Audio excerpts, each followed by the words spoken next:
Hey everybody, it's me, Jack. Welcome back to the Between Paycheck's Kitchen, and we're going to continue our chicken binge. And today specifically, we're going to be doing some sweet and sour chicken. We're going to start it off in the skillet, and then we're going to transition into the oven. Well, toaster oven, since the oven's broke. This is a bit of a long one, so bear with it, and let's get right into it. Alright, so here's our stuff. We have quite a few things out. We have some green onions for garnish. We have 3 diced and cubed chicken breasts. We have 2 eggs for a batter. I don't know if I'm going to use them, but they're here just in case I feel like it. And then to make our sweet and sour sauce, we have our vinegar, our soy sauce. We're using 2 different vinegars here, by the way. Our soy sauce and our honey, and we have some ketchup. And for our seasoning for our batter, here's what we're using, and we're actually using cornstarch too.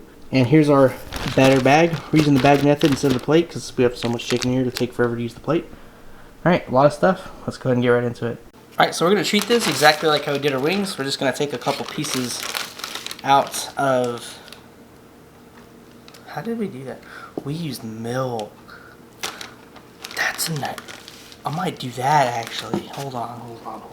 Alright, so slight change of plans. Instead of 2 eggs, we're going to use a cup of milk and 1 egg for our liquid mix for a batter. And just like with the buffalo chicken, we're just going to add our chicken to our bowl. And we're going to let it soak. And we're going to continuously turn it very gently so as we don't get a contaminated liquid all over our counter. Alright, once your chicken is fully soaked in the batter mixture, go ahead and add it to your batter bag. Alright, once you have all your chicken in your bag, make sure it's sealed nice and tight, and that way you don't get crud all over your countertop. And just gently shake it around for a couple seconds. You want to get the chicken as coated as... You want to try and coat the chicken as good as possible, that way your batter doesn't come off when you try to fry it. Alright, after a couple seconds of tossing the bag around, go ahead and grab your pieces of chicken, shake off the excess batter, and just place it off to the side until you get it all finished. Alright, once you're done spending a sad eternity battering your chicken, it's time to actually get started with the frying, so let's go ahead and move to the fryer. Alright, so we have our skillet here filled with oil. I have the heat up pretty high so we can get it nice and warm. That way when we put our chicken in, the breading doesn't immediately come off. Now, I'm not using enough to deep fry, but that would also be, it would be a good idea to try and deep fry them, though. It would also work really well. So we'll come back when the oil's ready. Our oil's been warming up for a little bit. Let's go ahead and add our chicken. Go ahead and add as much of it as you can. If it starts to oil and pop up and explode all over the place, don't be afraid to turn your heat down. Now we're going to cook our chicken for about 5 to 6 minutes. And then we're going to transfer it out. And then we're going to make our sweet and sour sauce. If your breading comes off in this stage, don't worry about it. It's not the end of the world. There's still some extra steps we can go through that'll still help it taste really good.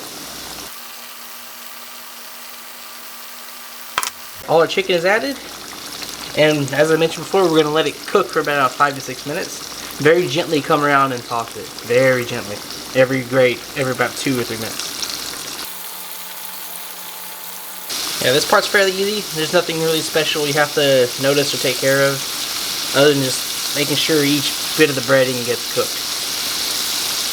Now, your chicken doesn't have to actually cook in the 6 minutes, and by cook I mean finished. It says we're actually going to bake it for a long time after this. So don't worry about checking the temperature. Just be sure to cook it for the 6 to 5 minutes now.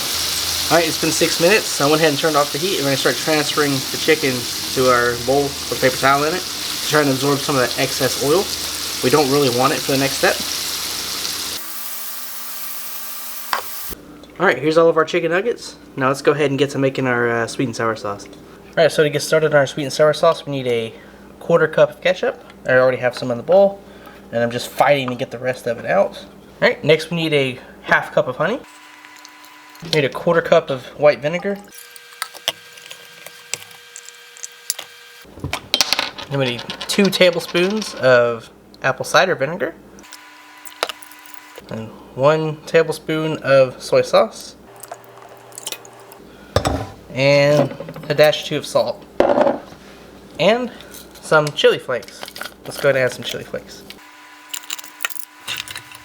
Alright, and once you have all your ingredients, just go ahead and mix them together really well.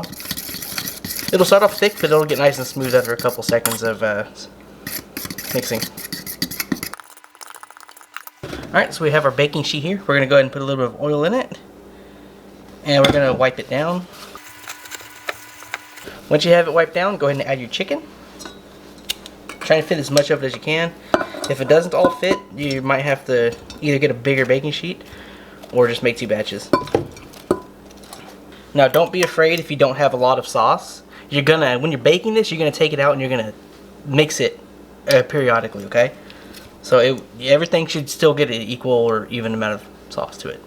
Alright, now go ahead and set your oven to 350 degrees and we're gonna put it in there for 40 to 50 minutes. Just the baking takes a long time. And periodically, about every 5 or 10 minutes, take it out and mix it up really well and then put it back in. Alright, here you are after roughly about 40 minutes of cooking. I've taken it out of the toaster oven and tossed it about 3 times. It looks really good and it smells pretty good. Tingles the eyes a little bit, so watch out for that if you can't handle spicy things. And yeah, it's a whole lot of ingredients. Well, at the beginning it was a lot of ingredients, and this is quite a few steps to go through, but I think this is definitely something that's worth making, especially if you can get somebody else to do the breading for you. I hate breading chicken. It's an absolute pain in the butt. But this is amazing. It smells wonderful. I can't wait to have some of this. Alright, let's get to the outro. Alright, and so yeah, there you have it. It took me about an hour and a half to make. It was not a quick process. This is definitely a time-intensive task. And as I said just a little while ago, if you can get someone else to do the breading for you, by all means, definitely give this a shot. It's really good. It smells outstanding. Tingles the eyes a bit, so watch out for that. And yeah, thanks for watching. You can catch us here Tuesdays and Fridays and Saturdays and Wednesdays. Yeah, I said that out of order. And yeah, go ahead and give us a like, sub, do all that other, shill stuff. But yeah, we really appreciate you for watching us, and we'll hope to see you next time.